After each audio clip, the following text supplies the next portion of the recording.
good evening everyone. Welcome back to AMB. Thank you for waiting for episode 3, which is our last episode.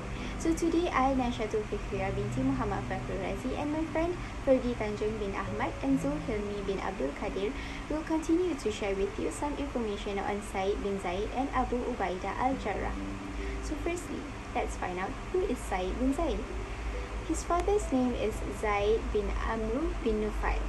His father was in a mission to seek the religion of Islam when he was killed by a group of robbers.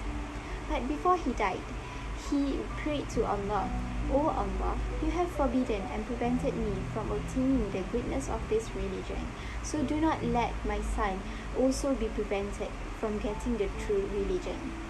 Allah granted Zaid's dua by giving guidance to his son Zaid. Zaid bin Zaid was one of the earliest people to believe in Allah subhanahu wa ta'ala and acknowledge the prophethood of the Prophet Assalamu'alaikum. Zaid lived in a state of safar along with those who embraced Islam in the earliest. However, he was a person who was very steadfast in enduring challenges. Zaid put all his strength as a young man when he embraced Islam. Although he had not yet reached the age of 20 years old, he was a great man who was always with Rasulullah sallallahu alaihi wasallam to witness all the war except for the Battle of Badr. After taking part in the Battle of Yarmouk, Zaid bin Zaid was the one who witnessed one by one the opening of the many cities. In fact, he was the person involved in Islamization of the city of Damascus, as well as the first individual appointed by Abu Ubaidah as governor of Damascus. Zaid's life was extended by Allah subhanahu wa ta'ala until the time of Bani Umayyah. Such was the loyalty and perseverance of Sayyidina Zaid bin Zaid, who gave his soul and body for the progress of Islam. That is why he earned such a title and be a part of Asyaratu Al-Mubassyiruna bil Jannah. Next, Abu Ubaidah Al-Jarrah. His real name is Amir bin Abdullah bin Al-Jarrah. He has a radiant appearance, handsome, tall, sturdy, and has a thin beard. Very friendly, repulsive, and a shy person. But under certain circumstances, he can change his character like a lion. His personality can be likened to a beautiful, sparkling sword point, at the same time sharp and formidable.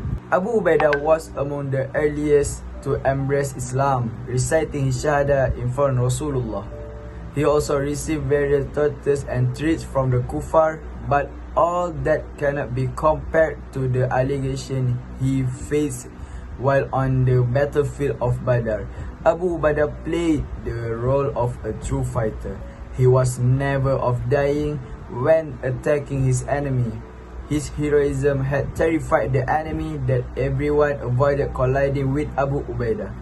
In the Battle of Uhud, Abu Ubaidah showed his love for the Prophet sallallahu alaihi wasallam.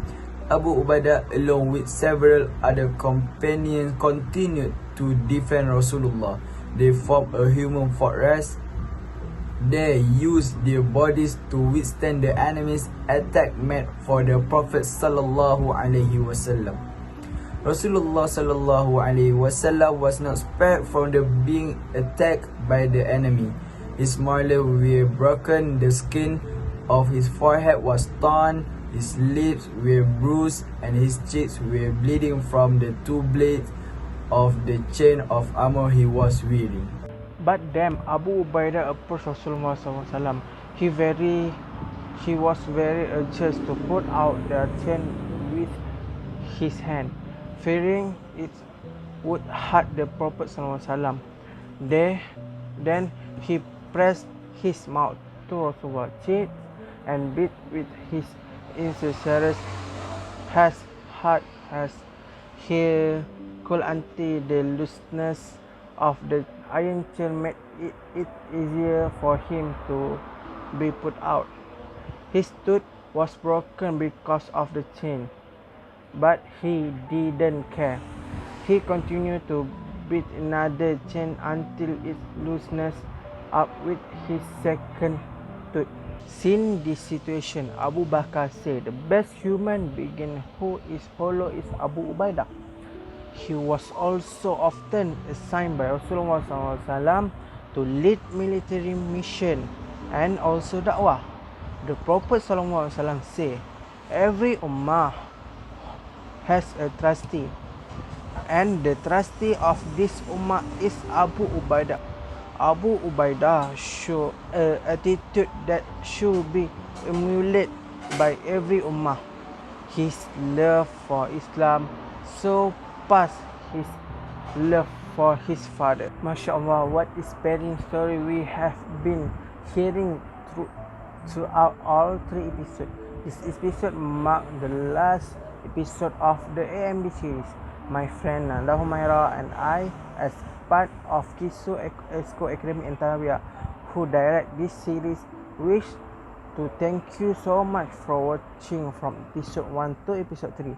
Besides that, we apologize for any shortcoming and mistake. We hope that you guys enjoy and benefit some lesson from all the story for Asyaratu Al-Mubassyiruna bil Jannah. Do not forget to like, share and subscribe. Thank you again. Assalamualaikum and stay safe.